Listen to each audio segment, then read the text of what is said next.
जय श्री राम भक्तजनों, आप सभी का स्वागत है श्री रामचरितमानस कथा के वार्षिक पाठ के 148वें दिन की कथा में। पाठ आरंभ करने से पूर्व हम शिवशंकर भोलेनाथ पार्वती माता को प्रणाम व आह्वान करते हैं कि वे भी हमारे श्री रामचरितमानस में सम्मिलित हों और हमें अपना आशीर्वाद प्रदान करें। तत्पश्चात सभी गुरुजनों, सभी देव देवताओं को प्रणाम वे आह्वान करते हैं कि वे भी हमारे श्री रामचरितमानस में सम्मिलित हों और हमें अपना आशीर्वाद प्रदान करें। बोलो जय श्री रामचंद्र की जय। तो शुरू करते हैं आज की कथा। सुठी सुकुमार कुमार दो जनक सुता सुकुमारी, रथ चढ़ाई देख राई बनु फिरे हो गए दिन चारी। मंगल भवन मंगल हारी द्रवौ सुदशरथ अजर बिहारी। अत्यंत सुकुमार दोनों कुमारों को और सुकुमारी जानकी को रथ में चढ़ाकर वन दिखलाकर 4 दिन के बाद लौट आना। ये राजा दशरथ जी अपने मंत्री सुमंत जी से कह रहे हैं। जो नहीं फिरे धीर दो भाई, सत्य संग दृढ़ व्रत रघुराई।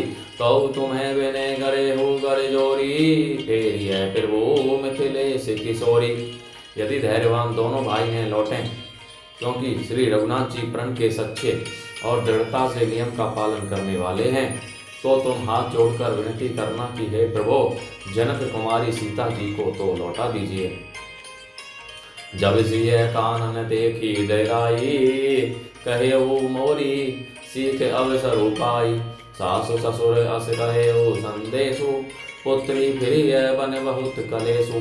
जब सीता वन को देख कर डरे, तब मौका पाकर मेरी यह सीख उनसे कहना कि तुम्हारे सास और ससुर ने ऐसा संदेश कहा है कि हे पुत्री, तुम लौट चलो, वन में बहुत क्लेश हैं।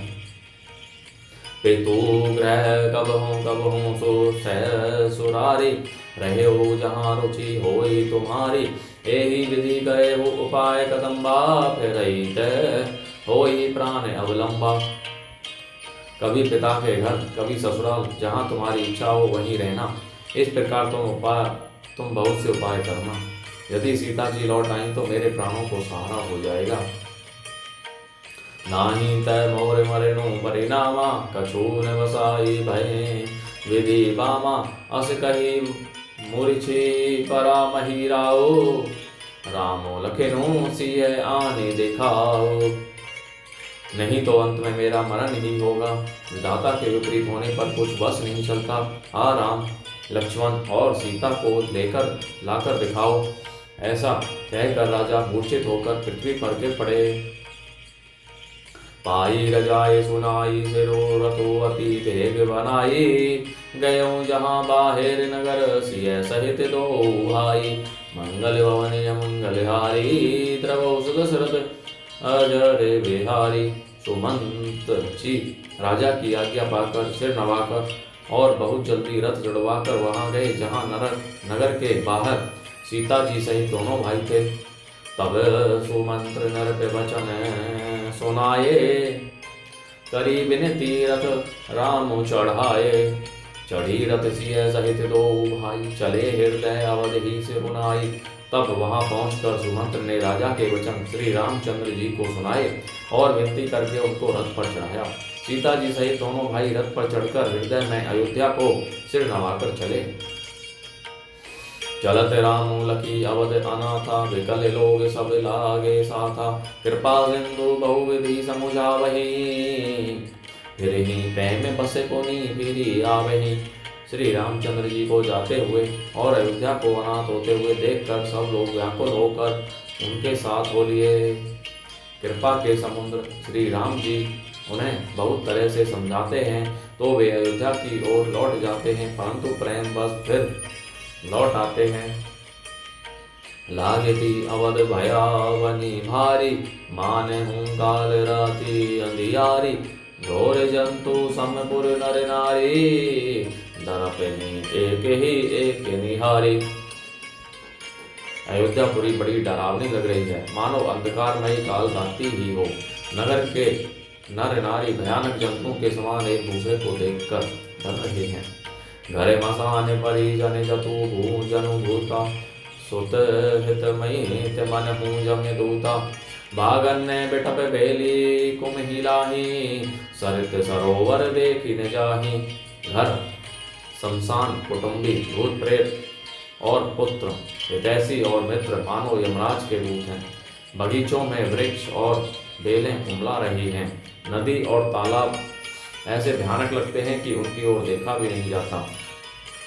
आए गए बोटिन केली मृग पुर पशु चातक मोर पिक रथांग सुख सारिका सारस हंस चकोर मंगल भवन अमंगल हारी द्रवौषध शरद अजय वे बिहारी। करोड़ों घोड़े हाथी खेलने के लिए पाले हुए हिरन नगर के गाय बैल बकरी आदि पशु पपीहे मोर कोयल चकवे तोते मैना सारस हंस और चकोर राम वियोग विकल सब ठाउढ़े जहे तहे मन हूँ चित्र लिखी काढ़े नगरु सफल बनु गहवर भारी खग मरग विपुल सकल नर नारी। श्री राम जी के वियोग में सभी व्याकुल हुए। जहाँ तहाँ ऐसे चुपचाप स्थिर होकर खड़े हैं मानो तस्वीरों में लिखकर बनाए हुए हैं। नगर मानो फलों से परिपूर्ण बड़ा भारी सघन वन था। नगर निवासी सब स्त्री पुरुष बहुत से पशु पक्षी थे। अर्थात अवधपुरी धर्म अर्थ धर्म काम मोक्ष चारों फलों को देने वाली नगरी थी और सब स्त्री पुरुष सुख से उन फलों को प्राप्त करते थे। विधि कह कही के रातिनी कीनी जे ही दब दुसै दस हूँ ऋषि सही न सके रघुवर विरहागी चले लोग सब व्याकुल भागी। विधाता ने कैकेयी को गृहिणी बनाया जिसने दसों दिशाओं में दुसह दावाग्नि भयानक आग लगा दी। श्री रामचंद्र जी के विरह की इस अग्नि को लोग सह न सके। सब लोग व्याकुल होकर भाग चले।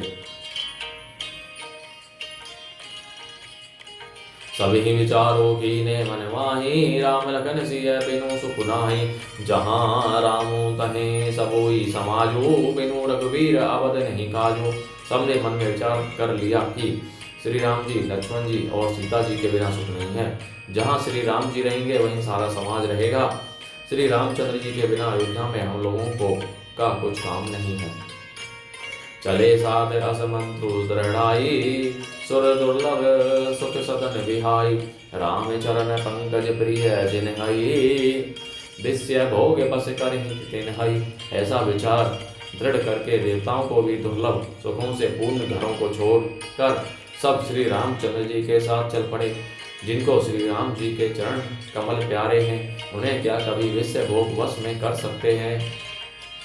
बालक वृद्ध विहाई ग्रह लगे लोग सब साथ तमसा तीर निवासु किया प्रथम दिवस रघुनाथ। मंगल भवन अमंगल हारी द्रवौ सुदशरथ अजय बिहारी। बच्चों और बूढ़ों को घरों में छोड़कर सब लोग साथ हो लिए। पहले दिन श्री रघुनाथ जी ने तमसा नदी के तीर पर निवास किया। जय श्री रामचंद्र की जय। आज की कथा का विराम यहीं पर होता है। जय श्री शंकर भोलेनाथ, जय पार्वती माता की जय। सभी गुरुजनों सभी देव देवताओं की जय। भक्तजनों आप सभी से अनुरोध है कि श्री रामचरितमानस कथा के इस पावन पाठ को प्रतिदिन करिए और अपने सगे संबंधियों बंधु बांधवों मित्रजनों बड़े बूढ़ों को भी पढ़ने के लिए कहें जिससे वे भी अपने जीवन का कल्याण करें और आप परम पुण्य का भागी बने। बोलो जय श्री रामचंद्र की जय।